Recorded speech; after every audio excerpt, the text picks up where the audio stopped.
Hello दोस्तों, एक बार फिर से मैं गणेश सुधार आप सभी का गणेश क्लासेस में हार्दिक स्वागत करता हूं, अभिनंदन करता हूं। आज जो मैं आपके सामने लेके आया हूं बीएसटीसी का शानदार जानदार मॉडल पेपर। देखिए, मॉडल पेपर देने का उद्देश्य होता है जो एग्जाम हॉल में जो गलतियां होती है, गलतियां हमारे से होती है, उन गलतियों से बचना। अभी आप क्या करें, इस मॉडल पेपर को ओमार पे सोल्व करें और ओमार पे वो रोल नंबर भरे जो आपके जो एडमिट कार्ड में अभी आए हुए 28 अगस्त को जो आपको बनना है। इस मॉडल पेपर को आप अवश्य सोल्व करें। इसकी पीडीएफ नीचे डिस्क्रिप्शन में जो टेलीग्राम का जो लिंक है वहां आपको मिल जाएगा और इसका सॉल्यूशन आप अवश्य देखें। अगर आपने मॉडल पेपर 2-3 अगर ओमार पे कर लिए तब भी आप इस वीडियो को पूरा देखें, क्योंकि यहाँ आपको शानदार जानदार क्वेश्चंस मिल रहे हैं। इनके द्वारा आप अपना आकलन कर सकते हो और अपने समय के जो एग्जाम हॉल में जो होने वाली गलतियों से आप खुद बच सकते हो। देखिए, क्वेश्चन नंबर पहला, 40 छात्रों की एक पंक्ति में मुकेश 22 से 25वें और दाएं से 23वां स्थान है। देखिए, मुकेश 22 से कौन से स्थान पर है? 22 से 25वां स्थान है। मुकेश का 22 से कौन सा स्थान है? 25वां स्थान है। वही सुरेश है, उसका दाएं से कौन सा स्थान है? दाएं से 23वां स्थान है। देखिए, टोटल छात्र तो कितने हैं हमारे पास? 40 ही है। यानी कि 25 के बाद जो मुकेश का जो 22 से स्थान था 25, यानी कि इधर बच के 15 है। कितने बच के? 15। ये कह रहा है कि जो अपना सुरेश है ना, वो दाएं से 23वें स्थान पर है। सुरेश दाएं से 23वें स्थान पर होने का मतलब इन 15 के बाद 23 कब आ रहा है? 5 और 3 8, इसमें हमें 3 जोड़ने पड़ेंगे। यानी कि 15 इधर हो गए और 15 और 3 8, माना कि यहाँ आ रहा है। ठीक है ना, यहाँ 23 होगा। यहाँ 23 होने का मतलब क्या होगा, समझे आप? यहाँ 23 होने का मतलब होगा इसमें से 8 माइनस हो गए तो 5 और 3, यानी कि इधर से कौन सा होगा? 22 से इसका सुरेश का 17वां स्थान होगा। 22 से कौन सा होगा? 17वां। और 25वां स्थान किसका? मुकेश का। इन दोनों के बीच वो बैठा है। देखो, दोनों के बीच कौन कौन संख्या? 18, 19, 20, 21, 22, 23, 24। तो इन दोनों के बीच में की संख्या कौन सी होगी? 21 होगी। कौन सी होगी? इन दोनों के बीच की संख्या 21 होगी। तो अब नेक्स्ट क्वेश्चन आप देखिए, question number second. Parimal 40 metre पूर्व की ओर चलता है ना। परिमल किधर चलता है? 40 मीटर पूर्व की ओर। मैंने दिशा परीक्षण वाला आपको करवा भी रखा है। परिमल, देखो, सबसे पहले आपको दूसरा दिशा का ज्ञान होना चाहिए। नॉर्थ, साउथ और ईस्ट और वेस्ट। परिमल किधर चलता है? परिमल चलता है 40 किलोमीटर पूर्व की ओर। इधर चला 40 किलोमीटर पूर्व की ओर, सही बना देते हैं। 40 किलोमीटर पूर्व की ओर चला, फिर वह बाई और मुड़कर किधर मुड़ा है? बाई और मुड़कर, दाएं बाएं का आपको ज्ञान होना चाहिए। 20 मीटर चलता है, फिर वह बाई और मुड़कर वापस 40 किलोमीटर चलता है, यानी कि इसके बराबर। तो वह अपने शुरुआती बिंदु से कितनी दूरी पर है? देखिए, उसका शुरुआती बिंदु क्या था? शुरुआती बिंदु ये था। ये और ये उसकी दूरी पूछिए, तो ये और ये दूरी तो सेम ही होगी। तो कितनी होगी बताओ? कितनी होगी? 20 मीटर। ये 20 मीटर है तो ये भी 20 मीटर होगी। बहुत ही क्वेश्चन नंबर 1 का बी आंसर था और क्वेश्चन नंबर 2 का 20 मीटर आंसर होगा। यानी क्वेश्चन नंबर 2 का भी क्या आंसर होगा? क्वेश्चन नंबर 2 का भी आंसर होगा B. Question number 3, question number 3 में थोड़ी टाइपिंग मिस्टेक होगी तो ये डिलीट हो गया है। क्वेश्चन नंबर 3 वाला डिलीट हो गया है। क्वेश्चन नंबर 4 और नेक्स्ट क्वेश्चन नंबर 4 कहता है कि यदि बीट को एच डी डब्ल्यू कुटित किया जाता है तो अपने रोड को किस प्रकार कुटित करोगे? तो ये वो अंग्रेजी की जो वर्णमाला होती है उससे रिलेटेड है। देखिए, बीट को ये क्या लिख रहा है? बीट को लिखा है EHDW। क्या लिखा है? देखिए, बी में आप कितना CDE 3 जोड़ोगे, ई में भी आप क्या जोड़ोगे? GHE 3 जोड़ोगे, ए में आपको क्या जोड़ोगे? BCD 3 जोड़ोगे, टी में TUVW इसमें भी 3 जोड़ोगे। इसी तरह आप रोड में 3-3 जोड़ के देखिए। रोड में जब आप 3-3 जोड़ के देखोगे तो हमारे सामने जो निकल के आएगा इसका आंसर वो आएगा ए। कौन सा आएगा? ए। क्वेश्चन नंबर 4 का भी आंसर क्या हो जाएगा? ए, URDG। फिर क्वेश्चन नंबर नेक्स्ट, फिर क्वेश्चन नंबर जो 5 हमारा है कि अंग्रेजी वर्णमाला श्रेणी में दाई ओर से 10वें अक्षर के बाई ओर का 14वां अक्षर कौन सा होगा? तो इसे जब आप सोल्व करोगे, बिल्कुल सिंपल ये क्वेश्चन है कि अंग्रेजी वर्णमाला में दाई ओर से, देखो इधर से आप जब अंग्रेजी वर्णमाला लिखोगे तो दाई ओर से 14वां स्थान इधर से आएगा, दाई ओर से 10वां स्थान उस अक्षर के बाई ओर, उसका बाई, देखो दाई ओर से ये होगा और उसके बाई ओर 14वां यही होगा। तो इसका जो आंसर निकल के आएगा, इसको आप सॉल्व करके देख लें। इसका आंसर निकल के आएगा सी। कौन सा आंसर आएगा इसका? क्वेश्चन नंबर 5 का आंसर क्या होगा? सी, यानी कि ए वाला ऑप्शन इसका सही होगा। फिर क्वेश्चन नंबर 6 क्या कहता है कि यदि संपादक, जैसे पत्रिका होती है, पत्रिका का संपादक होता है, वैसे इसमें से इसी तरह को सही मिलाने वाला कौन सा है। तो वैसे देखिए फिल्म का क्या होता है, जैसे पत्रिका का संपादक होता है वैसे ही फिल्म का भी क्या होता है, अपना एक निर्देशक होता है। तो क्वेश्चन नंबर 6 का भी आंसर क्या हो जाएगा, 6 का भी ए हो जाएगा, 5 का भी ए था। अब देखिए question number next 7। Question number 7 कहता है कि पानी को खाना कहा जाता है, खाना को पेड़ कहा जाता है, पेड़ को आकाश कहा जाता है, आकाश को दीवार कहा जाता है। तो निम्न में से किस पर फल उगते हैं। तो इसे करने के लिए देखो आपको जनरली बहुत डाउट होने की जरूरत नहीं है। देखो निम्न में से किस पर फल उगते हैं, फल वैसे कैसे उगते हैं, रियलिटी में फल उगते हैं पेड़ पे। किस पे उगते हैं, रियलिटी में फल जो उगते हैं वो पेड़ पे उगते हैं। अब हमें देखना है कि पेड़ को क्या कह रहा है, पेड़ को आकाश कह रहा है। क्या कह रहा है, पेड़ को आकाश, पेड़ पर उगते, पेड़ को क्या कह रहा है, आकाश कह रहा है। तो आकाश यहाँ ऑप्शन में है क्या, ऑप्शन नहीं है, तो इनमें से कोई नहीं, ऑप्शन डी हो जाएगा। क्वेश्चन नंबर 7 का आंसर क्या हो जाएगा, डी। क्वेश्चन नंबर 8 कह रहा है कि प्रश्न चिन्ह को प्रतिस्थापित करने के लिए उपयुक्त संख्या चुनिए। क्वेश्चन नंबर 8 देखिए 15 का 90 लिख रहा है, एक सेकंड है ना, 15 90 105। देखिए आप 15 को अगर 6 से मल्टीप्लाई करोगे तो कितने आएंगे, 90 आएंगे। जब 15 को आप अगर 7 से मल्टीप्लाई करोगे तो 105 आएंगे। तो ऐसे कि जब 18 को आप 6 से मल्टीप्लाई करोगे तो कितने आएंगे, 108। जब 7 से मल्टीप्लाई करोगे तो कितने आएंगे, 26 आएंगे, 126 आएंगे। तो इसी तरह हमें 21 को किससे मल्टीप्लाई करना है, हमें 21 को किससे करना है, 6 से करोगे, 6 कम 6, 6 दूनी 12, यानी कि कितना आ जाएगा, 126। कितना आ जाएगा, 126। कितना आ जाएगा answer, question number 8। Question number 8 का आंसर हो जाएगा सी। क्या होगा क्वेश्चन नंबर 8 का आंसर, सी 126। समझ गए। 18 को 6 से गुणा करोगे 108, फिर 7 से गुणा करोगे 126, 15 को 6 से गुणा करोगे 90, 15 को 7 से गुणा करोगे 105। तो 21 को 6 से अगर गुणा करोगे तो आंसर मिल जाएगा 126। क्या मिल जाएगा, 126। क्वेश्चन नंबर 9, निम्न शब्दों का अर्थपूर्ण क्रम दिए गए उत्तरों में से कौन सा एक होगा। देखिए कोई भी व्यक्ति है अपराध करेगा, इसे हमें क्रम से जमाना कि सबसे पहले क्या होगा, फिर उसके बाद क्या होगा और उसके बाद क्या होगा, ठीक है ना। देखो कोई भी व्यक्ति क्या करेगा, अपराध करेगा ना। अगर कोई भी व्यक्ति अपराध करेगा तो उसे पुलिस पकड़ेगी। कौन पकड़ेगी, पुलिस पकड़ेगी। पुलिस पकड़ेगी तो उस पर मुकदमा चलेगा। क्या चलेगा, मुकदमा चलेगा। मुकदमा चलेगा तो उसका निर्णय निकलेगा, और निर्णय निकलेगा तो उससे क्या मिलेगा, दंड मिलेगा, दंड मिलेगा। तो इस वाले ऑप्शन को कौन सा सही बैठा रहा है। तो क्वेश्चन इसका आंसर हो जाएगा सी। क्या हो जाएगा, सी। क्वेश्चन नंबर 9 का बहुत शानदार क्वेश्चन है, सी। समझ गए आप, बिल्कुल। कोई व्यक्ति अपराध करेगा तो उसका मुकदमा चलेगा, निर्णय सबसे पहले अपराध करेगा तो पुलिस उसे पकड़ेगी, ठीक है ना। पुलिस अगर पकड़ेगी तो मुकदमा चलेगा, मुकदमा चलेगा तो उसका निर्णय आएगा तो उसे दंड मिलेगा। तो क्वेश्चन नंबर 9 का क्या हो जाएगा, सी हो जाएगा। क्वेश्चन नंबर 10, कहता है कि एक कॉलेज में एल व एम जीव विज्ञान व भौतिक विज्ञान पढ़ाते हैं, एन व एम भौतिक विज्ञान और अंग्रेजी पढ़ाते हैं, ओ और एल संस्कृत व जीव विज्ञान पढ़ाते हैं, पी और भूगोल व स्पेनिश पढ़ाते हैं, एल और एन कौन सा विषय पढ़ाते हैं। देखिए एन का एक विषय तो ये दिख रहा है, एन व एम भौतिक विज्ञान और अंग्रेजी पढ़ाते हैं। तो भौतिक विज्ञान अंग्रेजी हमें मिलना चाहिए, ये दिख रहा, और एल जीव विज्ञान पढ़ाता ही है, ठीक है ना। यहाँ से आप इसे देख सकते हो, यहाँ से आप इसे आसानी से देख सकते हो। इसका आंसर क्या हो जाएगा, सी हो जाएगा। क्वेश्चन नंबर 10 का आंसर सी।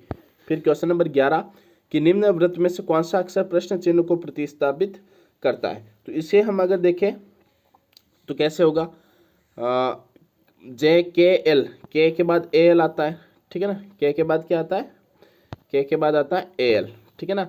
फिर उसके बाद हमने इसमें इसने क्या कर दिया, ओ लिखा है, मतलब एल के बाद 2 छोड़ दिए, एम एन ओ लिख लिया, ओ के बाद पी आता है, ठीक है ना। तो ऐसी तरह ये 2 छोड़ के इसे क्या कर रहा है, उस दूसरे वाले से छोड़ रहा है ना। एन ओ के बाद पी, ओ पी, वैसे आई के साथ क्या जुड़ेगा, आई के साथ एच जुड़ेगा। क्या जुड़ेगा, इसमें एच जुड़ेगा, यानी कि क्वेश्चन नंबर 11 का क्या हो जाएगा, बी। क्या होगा, बी। बहुत ही शानदार है। आप अंग्रेजी वर्णमाला से 3-4 क्वेश्चन पूछे जाते हैं हमेशा ही। अब देखिए इस क्वेश्चन को कैसे करना है। तो इसमें देखिए इसका आंसर क्या होगा, देखिए इसे हम देखते हैं। तो बहुत ही सिंपल है ये भी। देखिए 2 को जब 7 से गुणा करोगे 14, यहाँ लिख लिया। 2 को जब 15 से गुणा करोगे तो 30। तो वैसे ही 7 को जब 9 से गुणा करोगे तो 63, और जब 15 को 9 से गुणा करोगे तो अपने आप कितना निकल जाएगा, 135। कितना आएगा, 135। क्वेश्चन नंबर 12 का क्या हो जाएगा, क्वेश्चन नंबर 12 का सी। क्वेश्चन नंबर 13 डिलीट होगा क्योंकि त्रिभुजा की संख्या इससे थोड़ा ऑप्शन से इसमें मिस्टेक है। फिर क्वेश्चन नंबर नेक्स्ट आता है क्वेश्चन नंबर 14, ठीक है ना, कि 6 सदस्यों वाले एक परिवार में PQR XY है। इसे आप करके देखें, बहुत ही शानदार क्वेश्चन है ये। इसका आंसर क्या होगा? बी होगा। क्या होगा इसका आंसर? इसका आंसर होगा बी। आप इसे करके देख लें, 2-3 मिनट का टाइम उसमें लगेगा आपको। क्वेश्चन नंबर 5 बिल्कुल सिंपल है कि ठीक है ना, 5 के बाद देखिए 10 लिखा, मतलब डबल कर रहा है सीधा, 5 10, उसके बाद क्या है 5 की टेबल ये बोल रहा है, समझ लो आप, 5 10 फिर क्या आएगा 15, तो ये 16 वाला तो ऑप्शन ही कट हो जाएगा। फिर ए के बाद ई लिखा है, ठीक है ना, क्या लिखा है? ए के बाद ई लिखा है, ए के बाद ई लिखा है, मतलब BCDE 5 जोड़ा है। कितना जोड़ा है इसने? कितना जोड़ा है इसे आप देख लें, कितना जोड़ा है इसने? 4 जोड़ा है ना, BCDE। तो फिर ये ई में जब 4 जोड़ेगा, फिर लास्ट की जो दो संख्या बची है आई आएगा, आई में फिर ये 6 जोड़ेगा और फिर 6 जोड़ेगा, तो इस मतलब ये इसका क्रम बैठा 4 प्लस 4 प्लस फिर 6 प्लस 6 प्लस, इससे ऑप्शन निकल के आएगा 15I। क्या निकल के आएगा? 15I। किसका? क्वेश्चन नंबर 15 का ए निकल के आएगा। क्वेश्चन नंबर 16 कहता है कि उस संख्या का चयन करें जो प्रश्न चिन्ह को प्रतिस्थापित कर सकती है। तो ये भी बिल्कुल सिंपल है। इसे हमें कैसे करना है? देखो, 2 × 2 कितना होगा? 2 × 2 4 होगा। कितना होगा? 4। और 4 × 3 कितना होगा? 12। फिर लोगे 12 × 4 कितना आएगा? 48। इसका आंसर क्या आएगा? 48। अगर इसे आप आगे भी अगर आप करके देखोगे तो 48 × 5 बिल्कुल क्रम बैठ रहा है, कितना आएगा? 240। इस तरह आप इसे कर सकते हो। यानी कि क्वेश्चन नंबर 16 का भी क्या होगा आंसर? सी। क्वेश्चन नंबर 16 का आंसर सी। क्वेश्चन नंबर 17, उस विकल्प का चयन करें जो प्रश्न में दी गई संख्या के समुच्चय में है। तो देखिए 4 2 1, जब आप इसे डी वाले को देखोगे तो 4 5 20, ठीक है ना, 4 से कट गया, 2 5 10, सॉरी 1 सेकंड, हाँ बिल्कुल, इसे ऐसे नहीं, इसे ऐसे करेंगे, इसके समुच्चय संख्या बतानी है ना। समुच्चय बताने का मतलब जैसे ये कट जाएगा, 5 × 5 5 दूनी 10, 5 चौके 20, तो 1 2 4 की समुच्चय संख्या मिल जाएगी। क्वेश्चन नंबर 17 का भी हो जाएगा ए। ये तो आपका पासा वाला तो बिल्कुल सिंपल है। तीर के स्थान पर कौन सा आएगा? तीर के स्थान पर बताइए आप कौन सा आएगा? तीर के स्थान पर कौन सा आएगा आप बताइए? इसका ऑप्शन, इसका ऑप्शन होगा बी। क्या होगा? B. Question number 19 next. Question number 19 क्या कहता है? क्वेश्चन नंबर 19 है, क्वेश्चन नंबर 19 कहता है कि बास्केटबॉल के कुछ खिलाड़ी वॉलीबॉल के भी खिलाड़ी है, वॉलीबॉल के कुछ खिलाड़ी बैडमिंटन के भी खिलाड़ी, बास्केटबॉल का कोई भी खिलाड़ी बैडमिंटन का खिलाड़ी नहीं है। तो देखिए, बास्केटबॉल के कुछ खिलाड़ी वॉलीबॉल के भी खिलाड़ी, वॉलीबॉल के कुछ खिलाड़ी बैडमिंटन, जो कुछ कुछ वॉलीबॉल का 2 बार आ रहा है तो इसे आप बीच में बना दें, ये बन गया वॉलीबॉल का। किसका बन गया? बॉली का, बॉल। फिर कह रहा है कि बास्केटबॉल के कुछ खिलाड़ी वॉलीबॉल के, तो ये बास्केटबॉल हो गई, और बास्केटबॉल का कोई भी खिलाड़ी बैडमिंटन का खिलाड़ी नहीं है, तो बैडमिंटन के खिलाड़ी इधर हो गए, ठीक है ना। अब देखिए, वॉलीबॉल के खिलाड़ी बैडमिंटन के भी हो गए, वॉलीबॉल के खिलाड़ी हमने बास्केटबॉल के भी हो गए, और बास्केटबॉल का कोई भी खिलाड़ी किसका नहीं हुआ? वॉलीबॉल का नहीं हुआ। तो ऐसा चित्र कहाँ मिलेगा? ऐसा चित्र में मिलेगा ऑप्शन नंबर सी में, ऑप्शन 19 का ऑप्शन नंबर सी। फिर क्वेश्चन नंबर 20 कि सही विकल्प का चयन करें। जैसे बस कहाँ चलती है बताइए? सड़क में। तो जहाज कहाँ चलेगा भाई? जहाज की रोड पे या पटरी पर थोड़ी चलेगा, जहाज चलेगा समुद्र में। कहाँ चलेगा? समुद्र में। क्वेश्चन नंबर 21 दिशा परीक्षण से है कि क्वेश्चन नंबर 21 कहता है कि कविता अपने ऑफिस से 10 किलोमीटर पश्चिम की तरफ जाती है। जैसा ये कर रहा है वैसे करते जाओ। पश्चिम इस तरफ होगा, मैंने हम दिशा परीक्षण आपको करवा भी रखा है। 10 किलोमीटर किधर जाती है? पश्चिम की ओर जाती है। उसके बाद वह फिर दाई और मुड़कर 8 किलोमीटर जाती है। यहाँ से वो दाई और मुड़कर कितने किलोमीटर जाती है? 8 किलोमीटर। कितने किलोमीटर जाती है? 8 किलोमीटर। फिर अंत में दाई और मुड़कर कितने किलोमीटर जाती है? 4 किलोमीटर। कितने किलोमीटर जाती है? 4 किलोमीटर। कितने किलोमीटर जाती है? 4 किलोमीटर। तो बताओ अब ऑफिस से कितनी दूरी व किस दिशा में? ऑफिस यहाँ से और इसके बीच की दूरी बतानी और दिशा बतानी। तो दिशा तो हमें उत्तर और पश्चिम, दिशा कौन सी मिल जाएगी? उत्तर पश्चिम वाली मिल जाएगी। यानी कि उसमें आंसर ही एक ही दे रखा है, तो उत्तर पश्चिम यहीं से सीधा मिल जाएगा हमें, क्योंकि बाकी में उत्तर वगैरह दे रखा है। क्वेश्चन नंबर सी आ जाएगा। जैसे इसे हम करें तो देखिए, यहाँ तक तो कितना हो गया? 4, यानी कि इधर बचा वो कितना हो गया? 6 किलोमीटर, और ये तो दे ही रखा है 8। जब आप इसे वर्गमूल से सॉल्व करोगे, कर्ण स्क्वायर बराबर लंब स्क्वायर प्लस आधार स्क्वायर, तो 6 square plus 8 square 36 plus 64। 36 plus 64 मतलब वर्गमूल 100, वर्गमूल 100 मतलब 10 किलोमीटर, और 10 किलोमीटर दिशा कौन सी होगी? उत्तर और पश्चिम। तो इसका आंसर क्या हो जाएगा? सी हो जाएगा। किसका? क्वेश्चन नंबर 21 का आंसर हो जाएगा सी। क्वेश्चन नंबर 21 के बाद आ जाइए क्वेश्चन नंबर 22 पे कि प्रमिला का जन्म 12 जनवरी 1996 को शुक्रवार को हुआ था, तो अगले वर्ष अपना जन्मदिन किस वर्ष को। देखिए 1996 एक लीप वर्ष है, कौन सा एक लीप वर्ष है ना, तो लीप वर्ष में जो 1 जनवरी को दिन होता है 31 दिसंबर को उससे एक अगला दिन होता है। जैसे 1 जनवरी को अगर सोमवार होगा तो 31 दिसंबर को क्या होगा, मंगलवार होगा। और 1 दिसंबर जो जनवरी अगले साल का आएगा उस दिन 2 प्लस हो जाएंगे। तो यहाँ भी हम लीप से अलीप में जा रहे हैं, तो हम कितने प्लस करेंगे, तो हम इसमें 2 प्लस करेंगे। कितने प्लस करेंगे, 2, यानी कि शुक्रवार के बाद क्या मिल जाएगा हमें, शनिवार और रविवार, ऑप्शन नंबर बी, ठीक है ना। इन्हें तो आप बिना पेन के ही कर सकते हो, इतना सिंपल है। किसी घड़ी में 8:50 हो रहे हैं, यदि उस दर्पण में देखते हैं तो प्रतिबिंब समय होगा। घड़ी का जो दर्पण प्रतिबिंब निकालने के लिए 11:60 से माइनस करते हैं, किससे माइनस करते हैं, 11:60 को दिए गए समय को, 8:50, ठीक है ना। कितना बचा, 10, कितना बचा, 3, यानी कि 3:10, कितना होगा, 3:10, यानी कि ऑप्शन नंबर 23 का भी आंसर क्या हो जाएगा, सी। फिर क्वेश्चन नंबर 24, यदि किसी कूट भाषा में SIP, इसे कैसे सोल्व करते हैं, मैं सोल्व करने का तरीका आपको बता देता हूँ, आप इसे करके देख लेना, क्योंकि अंततः पेपर तो आप ही को देना है, ठीक है ना, तो आपकी प्रैक्टिस होनी चाहिए। इसे करते कैसे, इसे जैसे इसमें दे रखा है क्वेश्चंस, इसमें क्वेश्चंस इस ढंग से दे रखा है कि यदि किसी भाषा में SIP को आप इस तरह लिख ले, पूरा मैं करके नहीं बताऊंगा, आपको करना है LIP JIP, इसको क्या लिखते हैं 523, और मतलब इसी तरह आपको सारे करने, जो तीनों में अगर सिमिलर मिल रहा है तो इसमें भी जो तीनों में सिमिलर है उसे काट लीजिए, वो उसके इक्वल में होगा। इन दोनों में जो सिमिलर है और इन दोनों में सिमिलर है उसके बराबर का आंसर वो हो जाएगा।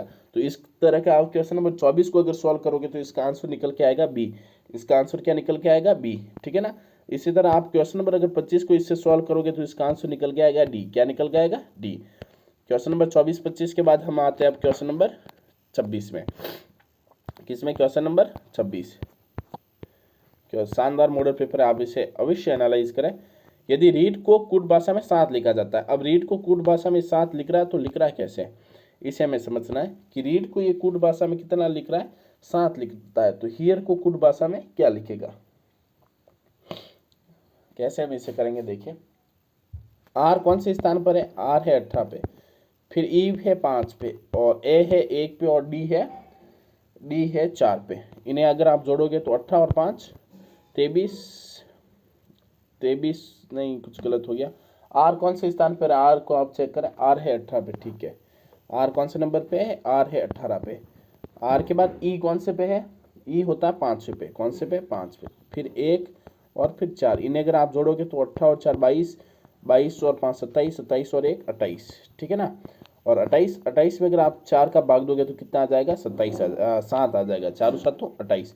तो इसमें भी अगर आप हियर को जोड़ के हियर को जोड़ना है, जो भी उसके स्थान है उसमें जोड़ के आपको किसका भाग देना है, 4 का भाग देना है। जब आप ऐसा करोगे जिसका उत्तर निकल के आएगा 8, कितना निकल के आएगा, समझ गए कि रीड के जो भी इसका स्थान है उन संख्या को जोड़ दो और 4 का भाग दे दो, 7 निकल गया। हियर की जो भी संख्या उनको जोड़ दो और 4 का भाग निकाल दो, और इसका आंसर निकल के आएगा ए मतलब 8,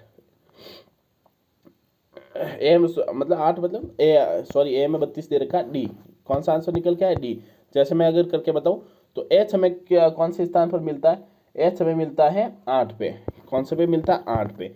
एच के बाद ई मिलता है 5 पे, ए मिलता है 1 पे, और आर मिलता है 18 पे। तो 18 1 19, 19 और 5 24, 24 और 8 32, 32 में जब आप 4 का भाग दोगे तो कितना आ जाएगा, 8, कितना आ जाएगा, 8। तो इसका आंसर क्या हो जाएगा, 8। क्वेश्चन नंबर 26 का आंसर 8।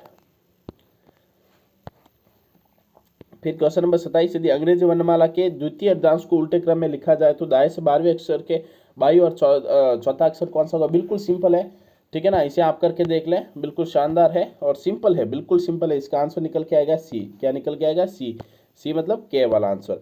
क्वेश्चन नंबर 28, इसे भी आप बिल्कुल कर सकते हो, इसे आप ऐसे अंग्रेजी में ऐसे लिख ले, है ना, प्लेन वगैरह इस जो भी ये कर रहा है वैसे वैसे आप उसमें लिखते रहिए ना। एक थोड़ा सा डेमो इसमें करके बता देता हूँ ताकि आपको पता चल जाए। सी ऑप्शन क्या लिख रखा है, सी ऑप्शन लिख रखा है इसमें प्लेंट्री, PLENTRY। जैसे ये दोनों सिमिलर है तो ये कट गए, ठीक है ना। अब इन तीनों में अगर देखोगे तो ए इन दोनों को लो, इन दोनों में एन और टी में पहले कौन सा था, एन, तो ये इस पहले हो जाएगा। इस तरह इसको सॉल्व करते हैं, जब आप इस तरह इसको सॉल्व करोगे तो इसका आंसर निकल के आएगा सी, कौन सा निकल के आएगा? सी। ऑप्शन नंबर 28 का क्वेश्चन नंबर सी निकल के आएगा। इसे आप करके बताएं। क्वेश्चन नंबर 29 कहता है कि किसी कक्षा में रवि का दाईं ओर से 37वां स्थान है, यदि कक्षा में कुल 80 छात्र है तो उसका बाईं ओर से स्थान कौन सा होगा? इसे जब आप करोगे तो इसका आंसर कैसे करना है, देखिए कि किसी कक्षा में रवि का दाईं ओर से कौन सा स्थान है? 37वां। ठीक है ना। तो इधर कितने बच गए? दाईं ओर 37वां है, यानी कि इधर टोटल 80 है, तो इधर बच गए 43। हमें इसका स्थान पूछा है, तो 43 तो यहाँ तक हो गया, और दाईं ओर से मतलब बाईं ओर से उसका स्थान कौन सा होगा? 44वां। क्वेश्चन नंबर 29 का क्या निकल जाएगा? सी। क्वेश्चन नंबर 30, इसे भी आप बिल्कुल कर सकते हो, बहुत ही सिंपल है ये भी। क्वेश्चन नंबर 30, 6 व्यक्ति ABCD, आप इसे इस तरह व्रत जैसा ये क्या है वैसा करते जाइए। इस तरह आप इसे गोले में बैठा दे सभी को, और जब आप गोले में बैठाने के बाद इसे करोगे तो इसका आंसर निकल के आएगा ई। क्या निकल गया है? ई दे रखा ऑप्शन नंबर ए में। ठीक है ना। तो क्वेश्चन नंबर 30 का आंसर हो जाएगा ए। ज़्यादा बड़ी क्लास नहीं हो इसलिए मैं सभी आपको नहीं बता रहा हूँ, बहुत ही सिंपल है। क्वेश्चन नंबर 31 को जब आप सोल्व करोगे कि एक्स और वाई क्या है, एक्स और वाई क्या है? बहना है। जो भाई बहन को एक ही लाइन में बनाया करो, और स्त्रीलिंग है, फीमेल है, तो ऊपर माइनस लगाया करो। एक्स वाई की बहन है, वाई की अभी कोई स्थिति क्लियर नहीं है, तो इसे हम इरेज कर लेते हैं। ठीक है ना, माइनस वाला। ठीक है ना। ये कह रहा है कि एक्स तो वही है, एक्स वाई की बहन है, वाई जेड का भाई है ना, वाई है ना, वो किसका भाई है? वाई भाई है जेड का, यानी कि जेड भी क्या है? जेड पुल्लिंग हो गया, वाई जेड का भाई है, जेड पी का पिता है ना, जेड किसका पिता है? जेड पिता है पी का। ठीक है ना, जेड पिता है पी का, जेड पिता है पी का, यानी कि ये भी प्लस हो गया। ओ वाई का पिता है ना, ओ किसका पिता है? ओ पिता है वाई का, ओ पिता है वाई का, किसका पिता? ओ वाई का। तो पी का ओ से क्या संबंध है? यानी कि ओ पी को क्या कहलाएगा, क्या कहेगा? तो ओ पी को कहेगा ये पुत्र, और ये दोनों भाई है, तो ये भी जेड भी इसका पुत्र ही हुआ। और पुत्र की पी ओ पी से क्या संबंध रखता है? तो ओ पी से संबंध रखता है किसका? किसका रखता है? पुत्र वधु का, है ना। पुत्र और पुत्र की वधु। ठीक है ना, ये पुत्र हो गया और पुत्र की वधु। ठीक है ना, किसे संबंध रखेगा? O P. एक सेकंड ना। क्वेश्चन नंबर 31, पी का ओ से क्या संबंध है? पी का ओ पी को क्या कहेगा? पुत्र और पुत्र की वधु। देखिए जेड और पी का बीच का संबंध हमें एक बार वापस देखना पड़ेगा। जेड पी का पिता है ना, इसे आप जेड को नीचे ना बनाए। ठीक है ना, ऐसे, यहाँ थोड़ा गलत बन गया चित्र, देखिए इसे हमें ऐसे करना है कि जेड है ना, चित्र अगर गलत बनेगा तो उसका आंसर भी गलत निकल जाएगा। जेड पी का पति है, पिता नहीं है, सॉरी गलत पढ़ लिया। तो जेड पी का पति है ना, जेड पी का पति है ना, पी का पति है, इस पति पत्नी को यहाँ इसके साथ बन जाएगा। तो ओ और पी का संबंध किसका होगा? पुत्र वधु का होगा। किसका? इसका आंसर क्या होगा? 31 का सी हो जाएगा। फिर क्वेश्चन नंबर 32 कहता है, 32 क्या है देखिए कि 0, 7, 26, 63 के बाद क्या आएगा? तो बताइए इसका क्या आएगा? इसका आएगा 124। क्या आएगा इसका आंसर? कितना आएगा? इसका आंसर आएगा 124। कितना आएगा? 124। 32 का कैसे आएगा? देखिए आप 2 का क्यूब करके देखें, कितना आएगा? 8। 8 माइनस 1 7। वैसे ही आप जब करोगे किसका क्यूब? 2 के बाद 3 का क्यूब, कितना आएगा? 27। 27 माइनस 1 26। ठीक है ना। 3 के बाद जब आप करोगे 4 का क्यूब, 66। 66 माइनस 1 63। 4 के बाद जब आप 5 का क्यूब करोगे तो कितना होगा? 25 इंटू 5 125। 125 माइनस 1 करोगे 124। कितना आ जाएगा? 124। यानी कि क्वेश्चन नंबर 32 का आंसर क्या हो गया? क्वेश्चन नंबर 32 का आंसर हो गया डी। क्या हो गया? डी। फिर 32 के बाद क्वेश्चन नंबर 33, JELHOLSQ हो, तो क्वेश्चन नंबर 33 का आंसर जब आप इसे उसी तरह से अंग्रेजी वर्णमाला सोल्व करोगे तो बी निकल के आएगा। क्या निकल के आए? 34 और 35 में निर्देश अच्छे से सही ढंग से प्रिंट नहीं हुए तो ये नहीं हो पाएंगे। फिर क्वेश्चन नंबर 34 35 के बाद देखिए आप क्वेश्चन नंबर 36 कि निम्न में से कौन सी आकृति लड़के, विद्यार्थियों और खिलाड़ियों के बीच संबंध को सही ढंग से प्रदर्शित करती है? तो इसका आंसर कैसे होगा? देखो सारे लड़के ना तो विद्यार्थी हो सकते हैं ना ही खिलाड़ी हो सकते हैं, तो ये लड़के हो गए बीच में, कुछ लड़के विद्यार्थी भी होंगे और कुछ लड़के ऐसे भी हो जो खिलाड़ी भी होंगे विद्यार्थी भी होंगे, तो तीनों मिक्स वाला ऐसा ये वाला बनेगा। आप इसे बना के देख ले। क्वेश्चन नंबर 36 का भी क्या मिलेगा? सी मिलेगा। क्वेश्चन नंबर 36 का आंसर भी सी।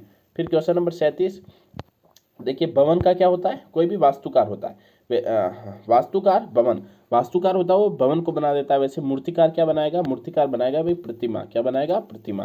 क्वेश्चन नंबर 38, किसी समूह में 18 व्यक्ति थे तो उन्होंने एक दूसरे से हाथ मिलाए तो मिलाए गए हाथों की संख्या कितनी है। इसे आप प्रैक्टिकल ढंग से भी सोच के कर सकते हो, बाकी इसकी ट्रिक होती है n इंटू एन प्लस वाली, लेकिन इसका आंसर अगर आप निकालोगे प्रैक्टिकली निकाल दे एक बार, फिर उसके बाद अगर आप 17 इंटू 18 जब करोगे तो आंसर आ जाएगा 306।